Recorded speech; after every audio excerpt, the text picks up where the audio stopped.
Top 5 deck list for April 2020. Just because everybody's at stay at home, everything's going on, we still have online tournaments taking place for locals. Many players are hosting their own online tournaments. So this will give you a nice feel for what is going on in the metagame. So show us some love on this video, hit that like button, make sure you subscribe to the channel for more of these.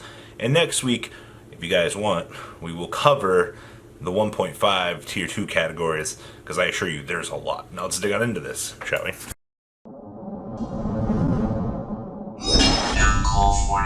Step 1 to making a new format: murder everything that was there beforehand and leave us some nice things. First up on our list here is Dragon Link. Now a lot of you should be really no strangers to this deck. This deck came out of nowhere last season, destroyed the UDS, and showed players that Borreload Savage and a field full of negates with Erratic Spheres, it was a very solid board. Oh, and did I mention your deck, Kanotike? We do not have the Red MD Errata anywhere in sight right now, but being able to rip cards out of your opponent's extra deck with Rocket support, it's all around a very solid deck. Now, this deck deserves its spot in top 5 because the deck's consistency, the ability to rip through the opponent's extra deck, is a lot more than I think players really want to acknowledge, because just getting the knowledge to look at these key plays and things like that definitely shouldn't be a shocker to anybody. So when you got things like this going around in the format, it's no shocker. There's nothing else really to say about Dragon Link. The deck's consistency is putting it on par with things, the consistent results from last format. And now that we've removed the explosive power of, well, spirals, granted, this deck can get checked by Salad, depending on, if they're going first or second. This deck's strong suit is very much a going first deck. You can smash through boards, but it's a little bit harder playing through things like Roar and Rage and more predominant back row. But the thing about your deck is Quick Launch basically allows your deck to combo off more extenders. I don't know, I think it's one thing I like about the deck. Like, Quick Launch is just Extender City into Toolbox. And it's a starter, by the way, so it's good when your extender can be your starter. I love this deck. Number 2 on this list is Dinosaurs. Now, Dinosaurs are Ultimate Conductor plus, well, Listogasm. So we've gone away from the double evolution pill hijinks. Last format we were really seeing a lot of players pushing out the double evolution pill theory. Like, players are like, nah, it's garbage, get rid of it. Then we come down into Listogasm, we got the Earth guy back, and now we can rip cards out of our opponent's extra deck. Wow! And you guys know how crazy good, Ultimate Conductor is. Being able to flip down your opponent's monsters, being able to just go pew, pew, pew, pew, pew, over a full field for no real reason is pretty absurd. The downside to this deck, you lost Trishula. You lost 2 copies of those. So basically, if you were playing the Pot of Extra build, they punished you a little bit for that. Now, if you're still playing the Pot of Extra build, no real loss whatsoever. It shouldn't surprise you that you took a small consistency hit for things. Now, if you lose your 1 Trishula, it's fine. You still got Mistworm if you really need it. The biggest thing was Trishula was, if you had to go first, you can at least get a rip out of your opponent's hand. Outside of that, Trish was really good at cleaning up a field and ripping something away. But at this stage in the game, you could try Mistworm if you really wanted. We saw it one event last month where players were kind of testing the waters with Mistworm. I believe that we had 1 copy of Mistworm show up in an extra deck. He said it never came up, but replacements are always a good thing. So if you're still trying to push out, Dinosaurs in this particular build, it's still going to be there. Number 3 on our list here is Salad. Alright. I'm still an avid believer that we should have probably put Rage to 1 on the list. Non-targeting removal is crazy, but there's nothing else that you can do to the deck to really hurt it. At this point, the only other thing you can do is ban Rage or Roar or Gazelle. We're not trying to do that. There's no point to doing this. So why Salad's still on top here? Same reason why this deck is here every single format. The deck relies 1 to 2 card combos. Check. Good archetype support. Check. Heat Leo and the other guy. I can't even remember their name. The Link 2 and the Link 3 for full bounce ability. Your reincarnation system's good. You've got protection through the Link 1. Like, what more do you want? The hardest decision that you have to make in this deck is, am I playing Lady Debug or am I playing Flame Buffalo? Or am I playing the Cheese Coder build? Alright? Oh, also, Update Jammer plus Transcode gives this deck an OTK.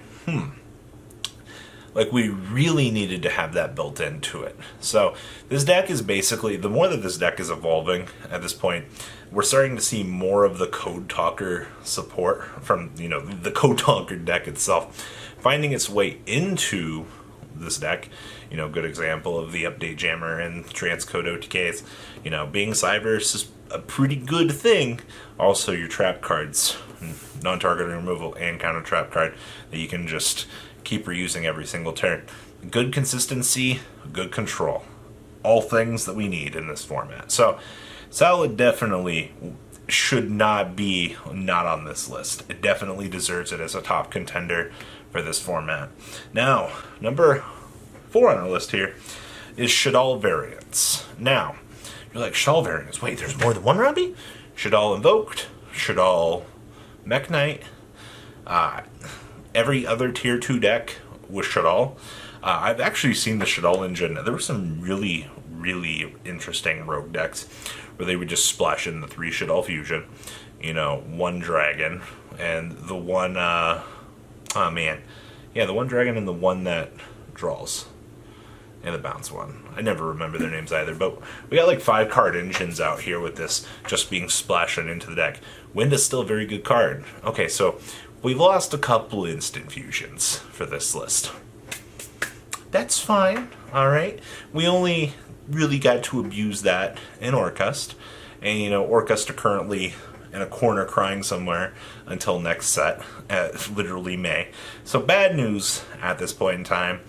You can't do the whole Dingrisu Winda protection thing as consistently as you used to be able to, but that's fine, alright? Shaddoll Invoked still, if I had to say, I might actually say that Shaddoll Invoked might be the most powerful deck in this format. Since we took out Spiral, we lowered the ceiling on things. You now have Super Poly Dot deck, and you have Anaconda now. Oh yeah, by the way, don't forget about Anaconda. Now I can drop the Super Poly, clean up your field, and still just move along with my day. Like, you can make your full field, I make mine, at the end of the combo, Super Poly. Yay! We did it!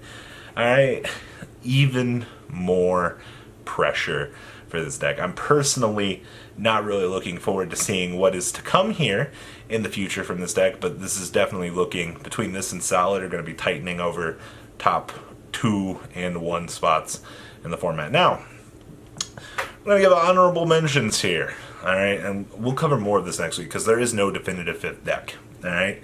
We're basically in a top 4 format, alright? So, honorable mentions. Eldritch, alright? Now, Eldritch comes to the table, a lot of players a little bit sketchy about this. I'm only putting Eldritch over here because of the other honorable mentions. So, Eldritch, good consistency, very good control deck. It's fantastic. You got Gem Knight, FTK, getting a huge boost from Adamantia. Like, literally, the huge boost that you get from Adamantia is insane. Oh, and plus Adamanti as a pure deck, by the way. Needle Fiber does a lot of things for that deck. Like, crazy. And then we've got Pendulum. Alright, the whole Endymion shenanigans, seeing play in today's format, it's great, alright? Selene increased the ceiling of your deck a lot. Oh, let's see here. What else we got here?